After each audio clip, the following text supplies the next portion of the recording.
Here we have a slightly used 2023 Dodge Durango SRT Hellcat.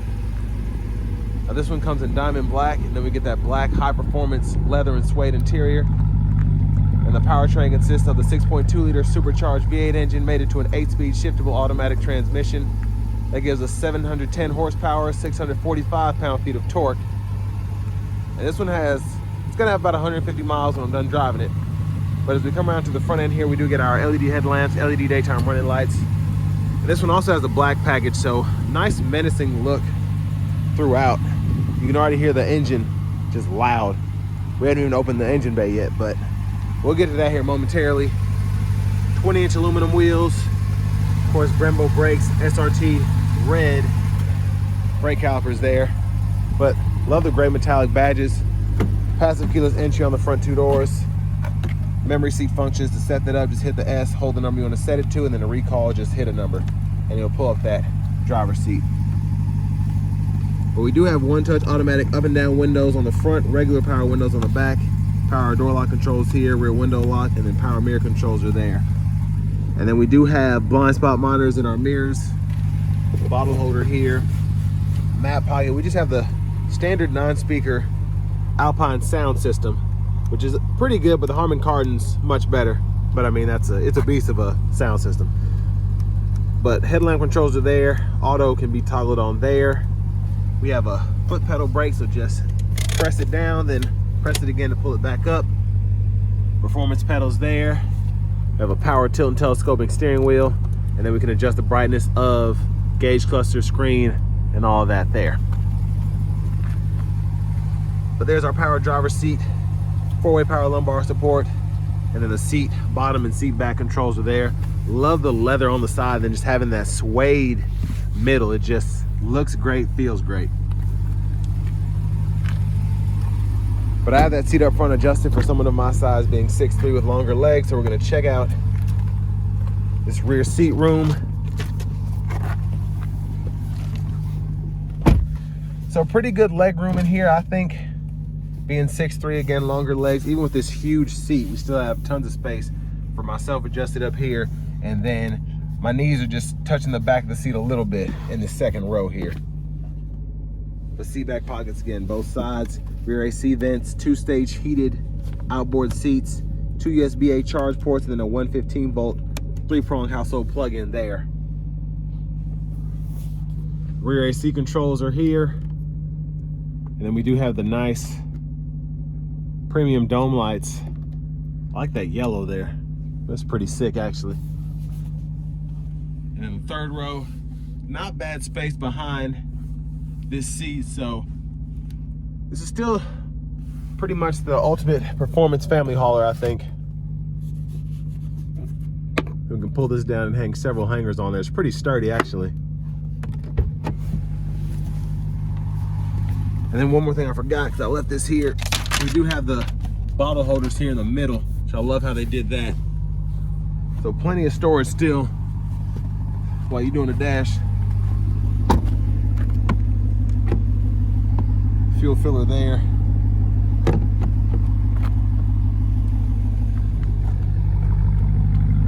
And a big shout out to Auto Collection of Murfreesboro for allowing me to review this Hellcat Durango today. I'll leave a link below in the description to this particular vehicle. But love that back end. Those pipes are freaking huge.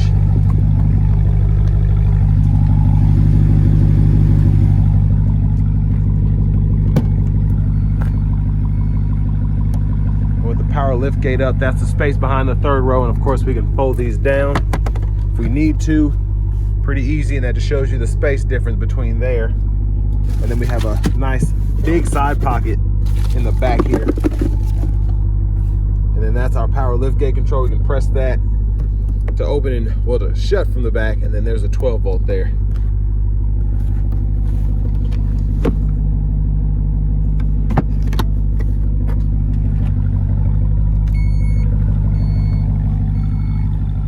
But over here to the rear passenger side, we can fold this, pull it here, and that'll fold flat, and you can see all that space. Heck, if you want to fold all of that flat and just have a 2-row SUV for performance and for hauling, you can do that. So a very practical, except for where fuel mileage is concerned.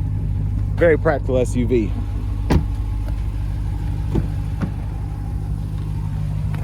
And there's our front passenger seat. 4-way lumbar there again. Lockable glove compartment. Then we do have the window sticker here. And y'all can pause anywhere you need to if you want to take a closer look at anything, but sticker right at 98,985. Lovely fuel economy, 12 city, 17 highway. But hey, 70% US or Canadian parts content. That's pretty good.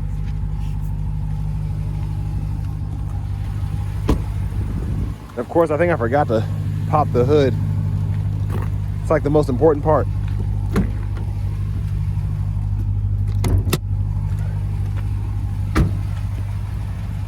So coming back around here,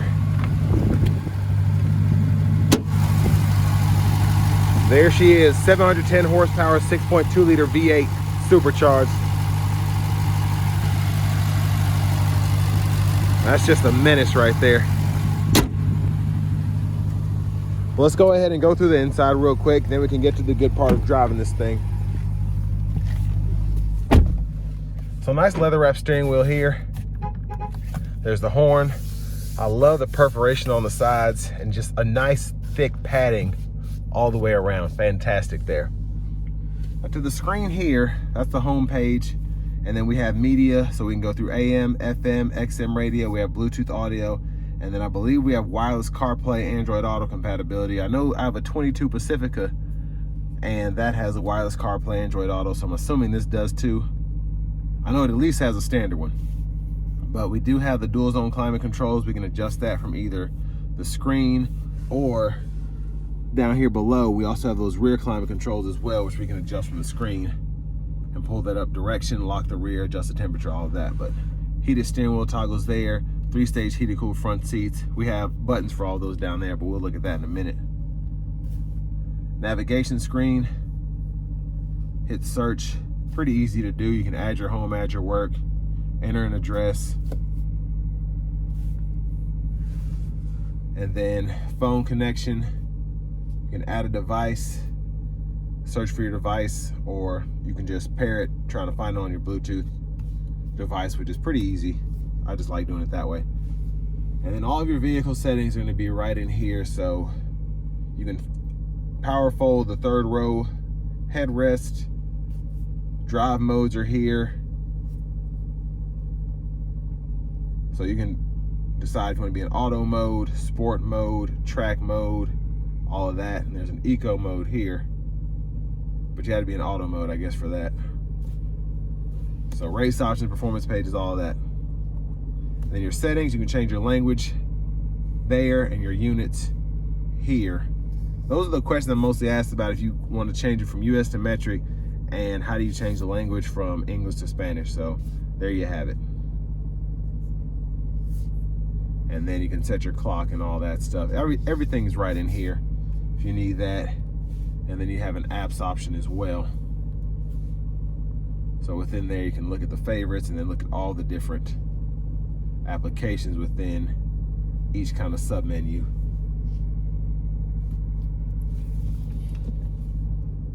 Backup cameras there, guidelines follow you as you turn the steering wheel. Picture's not the best, but it gets the job done. Now again, down here we have the controls, sorry for the glare, but heated cooled seats for the driver and front passenger side. We can cut the screen off there. Heated steering wheel toggle, fan speed can be adjusted. Then you have volume, click there to turn the audio off, and you can turn it back down there. Adjust the fan direction here, and then tune knob over there. Launch controls here, and then you can turn on that dashboard there at the touch of a button. Now it's funny, you can't do launch control yet. If I click it, it'll say launch control unavailable, new vehicle. So it's not gonna let you thrash it just yet. Hazards are there, traction control, parking sensors. Then you have USB-C, USB-A duo, and an aux input, wireless charging pad, and then bottle holders. The shifter, just hit this button, pull down, reverse, neutral drive, and then you can go into the manual mode, manually shift from the shifter, or the paddle shifters behind the steering wheel. And then we have a center console cubby space. There's a top spot. There's the bottom. And there's a view of the back seat from up here. Garage door transmitter. You can hit these lights here or hit that lift gate there. Nice big sunglasses holder. Now back to the steering wheel. We do have the windshield wiper controls here. So intermittent, low, high, rear wiper there, intermittent, and then on, off. And then those high beams can be toggled there. We can flash here, then just press that in for that washer fluid. And then if you want the rear wiper fluid, just pull there or pull there. And then we have the 4 arrows and the OK button to go through the digital part of the gauge cluster here in the middle. So there's a lot you can do there. I'm not going to go through all of it. It's pretty self-explanatory. It's one of the easier gauge clusters to use in my opinion. But again, I do have a Pacifica, so I'm a little biased there. And then Bluetooth buttons are here. Voice recognition is there. And you can go through and tune the radio behind on this side there. And then I believe you can go through your sources by clicking that middle button. And then on the right side, volume up or down there. And then just with standard cruise, we can cut that on, cut that off, cancel, set speed, resume. And then we have the trailer brake controller, push button start. We do have the red key, so there's the remote fob there. And then remote start is there. But next, let's go ahead and take this 2023 Durango Hellcat out on the road for a test drive. So starting the test drive in this Durango Hellcat, I mean, this thing just sounds ridiculous. It's one of the more fun vehicles I've driven. I've driven a 21 that had like 1,800 miles on it. And if you've seen that review, you saw where I got on it like once or twice. Not even hard, but I was on it and the check engine light came on. So that was interesting. I'm gonna get on it probably one good time here. I'm not gonna, I'm gonna be manually shifting, so I'm not gonna be keeping the engine hot as much as I'm kind of using the supercharger. But again, not gonna thrash, not gonna drive it too hard. But that was just, I had a lot of people in the comments cracking up. Like, of course, a Dodge with less than 2,000 miles has a check engine light on. And I mean, for a 6-figure SUV, that was not the most fun thing to experience, but hopefully they've gotten their act together a little bit. But knowing Chrysler, Now, one thing I can say is I think Chrysler has always gotten it right with Dodge and just, well, I guess Dodge and Ram now, with throwing superchargers on stuff that has no business having a supercharger on it. I'm talking about the Durango Hellcat, the Ram TRX, even the Challenger, because I mean, you can't get that thing to stay in a straight line. But I mean, they're just so much fun, and they can get expensive, but a lot cheaper than other sources of high output vehicles, I guess. Now, another thing I find weird about this is the brake pedal is, to get it to do anything, you have to like press it down quite a bit, which isn't really a big deal, I guess, especially if you track this thing like you should. But it's just weird with everyday driving, especially with 144 miles on it, just how squishy the brake pedal is. So I have the vehicle in auto mode now. I'm gonna keep it there and use the paddle shifters. Again, with this being a newer truck, I don't want to put it in sport mode and then forget to shift or something like that, and it's just revving high. So I'm just gonna keep it in auto mode, and then the steering is in sport, transmission is in street, but since I'm shifting, that shouldn't be an issue. So we're gonna give it a little throttle here as soon as I can open her up.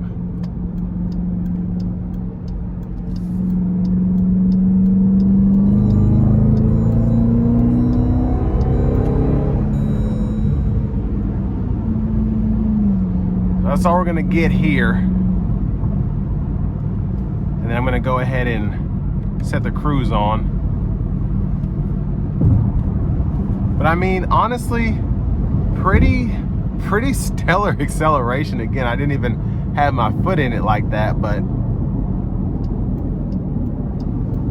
just fantastic power here. And the supercharger whine, I can't get enough of that.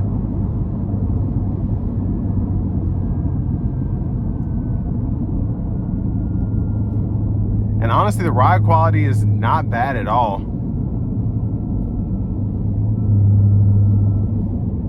It kind of just floats down the road like you'd expect from an SUV like this.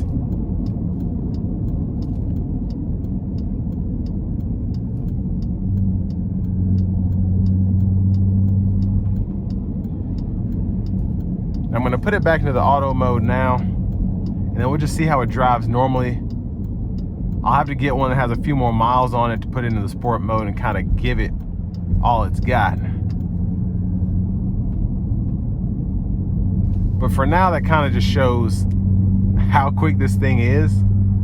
And again, you know, all this stuff is limited. Like with Corvettes these days, all these vehicles, they don't let you give them full power until you got several hundred miles on them. And they think, okay, now we can give you the full power that is meant to be given out in these things. But I mean, still nasty fast. Now, I think for the price point, this is not bad. I think this one's right at $109. It might have come down a little bit here recently to around 100. But again, with this kind of miles and just, again, the practicality of this, I mean, you can get a G63 Mercedes, or you could get a Corvette, but I mean, this is kind of the best of both worlds, where you're gonna be suffering fuel economy if you want something this quick, unless it's a Tesla. But this is just, you can use this to tow if you need to. If you wanna use it to put the whole family in, you can. And then if you just wanna be a speed demon by yourself, or even take it to the track, you have that capability as well. And there are not many vehicles that come with all of those personalities. Now again, you have 710 horsepower, 645 pound-feet of torque. Can't go wrong with a vehicle that's that quick and will still hold 7 passengers. But just being able to have something that's kind of, I guess, under the radar, if you will. It's not necessarily a G-Wagon. It certainly doesn't bring, you know, G63 money. But it's still something, if you hit the line against the majority of vehicles out here, you're gonna smoke them. And you just, there's something about that, just kind of having a sleeper SUV, where most people won't know the difference between a regular Durango and a Hellcat.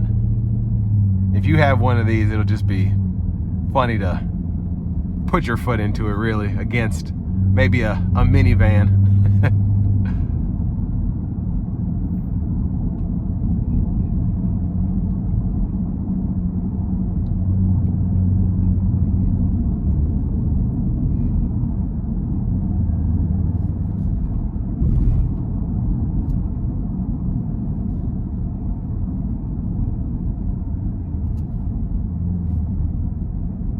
Now, I will say this, with a quarter tank of gas in it, has been showing low mileage on the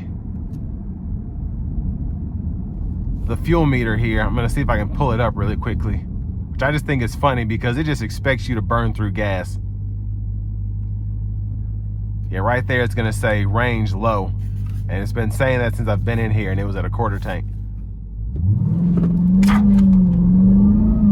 So it's crazy, just a little tap of the accelerator off the line, and this all-wheel drive system, it just launches you. It's, gosh, it's so much fun. I mean, it's experiences like that that make you want to pay 6 figures for a Durango. It's just so freaking quick. And I'm gonna try and give it one somewhat good pass coming out of this corner here,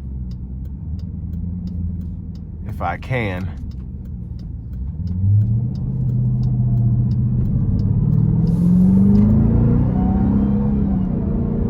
I mean, that's nothing. Like, I'm not giving it anything. Just a crazy vehicle. But this will bring me to the end of my review of this 2023 Dodge Durango SRT Hellcat.